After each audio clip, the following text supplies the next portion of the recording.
Shuklambaradharam Vishnum Shashivarnam Chaturbhujam Prasannavanam Dhyayet Sarvavignopashantaye. Om.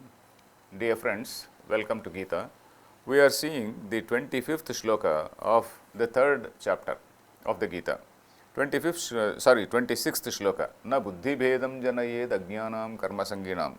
A jnani or a wise man, he is not supposed to disorient simple people, because the simple people, they have got their own simple ways of worship, and all those simple ways of worship, we need not condemn them, we need not ridicule them. We are not supposed to say, oh, hey, why is it you are still doing this is something very bad. We should not say. We should only let him do that, let him do, you approve of it. So that is the reason why I was saying yesterday, according to our Gita, a person who is a student of Gita, he will not condemn anybody. He is at home with any practice. So having read Gita, suppose you go to some sort of African tribe, you see that African tribe is doing some peculiar type of worship, where of course violence is not there. So you are totally at home with it. You have no dispute with that. You are not going to condemn it. And we see so many types of worships in our own country. Why go to Africa? In our own country, there are so many simple forms of worship. So you are at home, you are very happy. If not happy, you are not unhappy with any of these things. So long as they are not immoral, so long as they are not, then they have the element of violence in them. So that is what we see. So we have got a respect for all types of worship. So this is one thing. If it is if the Jnani goes and says, no, Sarvam Brahma, everything is Brahma, all this work, all this ritual, etc., is something which is nonsense, an ordinary man will not know. An ordinary man will be confused. So a Jnani is not supposed to confuse the ordinary man who is performing karma, that Shastriya karma, in a proper manner. So this is what we see here. So of course, in the modern context, we have to keep in mind another angle also. Suppose basic principles of the Gita, if they are not understood by the modern man, there is a danger that they may fall a prey to various other people. So this particular shloka, what it says, na buddhi bhedam janayet, you are not supposed to ridicule anybody, you are not supposed to say that this is wrong and this is right, etc. It is all okay. But then we should also, in the modern context, we should also add one more thing for what Krishna says, that is, we should also tell them what the higher reality is. Suppose somebody is worshipping some god, some deity, etc. And somebody comes and says, hey, you are worshipping an idol and this idol worship is bad. Somebody comes and says. And some other person comes and says, okay, you are worshipping 100 gods, what is all this? So this man will get confused. So he thinks, oh, this is something which is bad, let me give it up and then let me go to some other religion. But so that is the reason why we have to, while admitting, while approving and while saying, okay, everything is okay, but at the same time, we should also tell them the higher principles. If we do not tell them the higher principles, particularly our own children, if we don't tell our own children, suppose you are doing some Ekadashi, for example, Shiva Puja on one day. On the next day, you are doing some other Rama, celebrate Rama's function. On some other day, you are celebrate Krishna function. While doing all that, the child also he may get an idea, particularly if he is staying in America or some other place. Why we are having so many gods? Because his peer group, his students, his friends will be saying, yeah, we have only one god, you have got so many gods. So we have to tell them also the higher reality. What exactly is our idea of God? Our idea of God, I have told you several times even earlier, our idea of God is that God is not a person. It is not a person who is sitting in heaven. He is not a person sitting in some golden mansion in heaven, enjoying the dance of so many damsels, heavenly damsels or divine damsels. God is not a man like that. God is not even a person. God is something which is the word God. It does not refer to a person. It refers to an entity called an infinitely existing consciousness. So that is what it is. Suppose you explain it properly. There is a way of explaining it also. There is a way of explaining that supreme reality is not a person, but it is merely consciousness. Of course, that lesson, had it been there, I would have explained. But if I deviate and start explaining it, it may be a very heavy stuff. Suppose the child, he is not aware of what is the higher concept. then he can become a prey, he will become a prey for various other people. So, religious illiteracy or cultural illiteracy was okay at some point of time. It was not very dangerous at one point of time. Suppose a man, he simply worshipped some particular god and another man worshipped some other god. In the same house, for example, in one house only, if there are parents and children, the father, he is doing some puja, the mother is doing some other puja, she is worshipping either Lalita or Lakshmi or something, and the father may be worshipping some other deity, he may be worshipping Vishnu, Vishnu Sahasranama, etc. The children may be worshipping Saraswati, or somebody may be worshipping Hanuman. So it is all okay. But they should also know, the children particularly, we have to tell the children, modern children particularly, what exactly is the higher reality. If we don't tell them, then they may be confused also. So that is because we see all around us, there is aggressive propaganda by religions. Our sages, our elders or our sages, they have combined all these Vedic mantras in such a way that even in an ordinary ritual, even when you are doing some Rudram or rather Chandi Yagam or some other puja, there are so many mantras which also tell about all these higher meanings. So, when a person is doing an ordinary ritual in a temple, the mantras which are cited at that particular time, they convey all the higher meaning of all the higher message or the highest message of the Vedas. It is also conveyed in those mantras. So, that thing we have to tell our children particularly, because this is the age of questioning. The children, they don't accept nowadays. We have to tell them at a higher level. We have to connect to them. If we don't connect to them, all our Geeta will be useless. If we don't connect to the children, that they talk about Geeta it will be of no use. So, yojayes sarva karmani vidwan yuktas samacharan, all that is okay. But having said all that, we should also say, we have to keep in mind the modern context, and in the modern context, we have to add a small point to what Lord Krishna says. We will obey Lord Krishna, but while obeying Lord Krishna, we will also tell that this is the higher reality. Okay, we are all doing it because we have absolutely no discomfort, because when we know that higher reality is something, we don't have any discomfort worshipping Shiva, we don't have any discomfort worshipping Rama or some other Krishna or some other deity. We have absolutely no discomfort, because the name and form may be different. Only the names and forms are different, but the reality is one. That is what all mantras say. So then we come to the next shloka. Then, now the subject is slightly changing. The subject is changing. That is, Krishna has been talking about a jnani, how a jnani has to do work, how a jnani should not disorient an ordinary man, how a jnani should not confuse an ordinary man, and how a jnani also has to perform the work or karma or duty, let us say, assigned duty, with very enthusiasm and zeal. So, he was talking about it. Now, he is coming back to an ordinary man. How does an ordinary man evaluate himself? How does an ordinary man evaluate himself when he is doing all these rituals, when he is doing his karma? What he is going to say here is, he is introducing this concept called gunas. Again, I have to delve a little bit, I have to deviate a little bit and then tell about what is called prakriti and what is called gunas. Earlier, I think I have told that in our Vedic scheme of things, what they say is, the supreme reality is that supreme consciousness, and in that supreme consciousness there is what is called a manifesting power, and that manifesting power appears as this whole universe, and this manifesting power is called prakriti. And in this prakriti or manifesting power, there are three guna. Guna means not qualities, like this is white. White means that is a guna, that is a property. And this is black, this is a property. So, when we talk about gunas in prakriti, it is not like that. Gunas means constituents.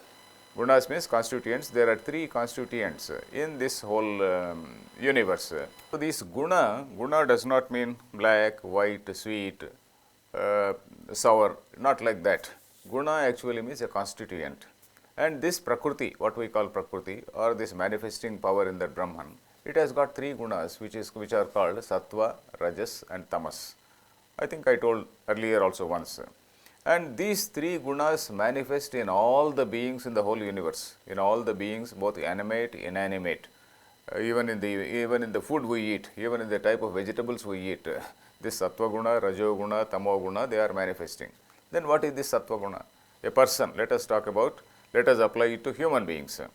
So this sattva guna, it manifests in the human beings as an inclination or aptitude for knowledge. A person who has got some aptitude for right thinking, for knowledge. A person who is having some contentment. A person who is truthful in nature. And a person who is respectful to all the people. A person who does not indulge in violence. So all these things, they are a person particularly contentment, pursuit of knowledge. These are the things which characterize sattva guna in a human being. And rajo guna in a human being, how does it manifest? It manifests in two ways. One way is that a person wants to dominate. A person wants to dominate others, he wants to rule, he wants to become powerful, and then physically he wants to become powerful. So that is one aspect of rajoguna. The other aspect of rajoguna is a person wants to acquire more. A person wants to acquire more and more and more. So that is one aspect of rajoguna. And there is tamoguna. Tamoguna means some dull, lethargic person who is lacking in initiative. So that sort of manifestation is rajoguna, tamoguna. And in the rajoguna, there can also be violent. Somebody, in order to achieve what he wants, he may also inflict pain on the other people. So rajoguna is also involved with some amount of violence also. So this sattva guna is non-violence, pursuit of studies, etc., pursuit of truth, ahimsa, etc. Whereas rajoguna is manifesting in two different ways. Tamoguna is manifesting as some sort of dullness, lethargy, etc., etc. So these are the three gunas which are the essential. It is somewhat like the DNA. And these three gunas, they are in various proportion in all the beings. So these three gunas in various proportions means in say 0 to 100 scale, let us say 0 to 100. So the various proportions, that means infinite number of proportions are possible in that three gunas, this 0 to 100, infinite number of combinations are possible. So that is the reason why one person, the nature of one person is different from the nature of another person. So these gunas, they are manifesting in the form of this body-mind complex, and these gunas, they actually propel a man, these motivate a man, these actually cause a person to move in a particular way. A person who is having that rajoguna, he is always trying to dominate other people. A person who is having that sattva guna, he is showing that into aptitude for knowledge and ahimsa, satyam, akrodha, etc. Arjavam is straightforwardness. So all these things, they are manifesting in that particular manner. So this prakriti is manifesting in that manner. But what is the real nature of the human being? So that is the basic question. Prakrute kriyamanani. I will read the shloka, 27th shloka. It may be slightly difficult to understand in the beginning, but I will explain. I will try to make it make it simple. Prakrute kriyamanani gunaih karmani sarvashah ahankara vimudhatma kartahamiti manyate. What it literally says is, whatever actions we do, they are being done by the Prakriti, not by you. Whatever actions you are doing, you seem to be doing, they are not being done by you, they are being done by the Prakriti. Then who am I? Who is the doer? Who is the doer in the body? Suppose I am told, you are not the person doing all these things, your Prakriti is doing it. Then who am I? That is the question that is implied here. Then who am I? The implication, by implication, what he is saying is, you are that Shuddha Chaitanyam, which is totally unattached, which is not affected, which is untainted by any of these things, which is something which is pure in nature. So that is Asanga Chidrupa, Asanga Chit, that is something. Chit means Chaitanya or consciousness. You are that consciousness which is untouched by any of these things. So that is what the meaning here is. Prakruteh kriyamanani karmani. That is, all the actions which are being done, they are being done by the Prakriti. And this ahankara vimudhatma, that is a person who is having that notion of I, who has that sense of identification with the body-mind complex. That is, we have got this body-mind complex. That body-mind complex means there is a physical body. Physical body means this blood, bones, then flesh and all these things. That is a physical body. And within that there is an energy body, that is called, what is called prana. I breathe air, and because I breathe air, that air gives all the strength, that is prana. Then there is what is called the mind body. The mind body is my five senses and the mind. There again, that is the mind body. Then again there is beyond, above that is I, the notion of I is there. So that notion of I am identifying with this body-mind complex. And what is the real I? The real I is not this body-mind complex. The real I is that consciousness which is illumining the so-called mind and senses. The mind and senses are actually illumined by that particular light. Not exactly physical light. We should not think it is physical light. They are illumined by that consciousness. Only comparison is only with light. So that is why I used the word light.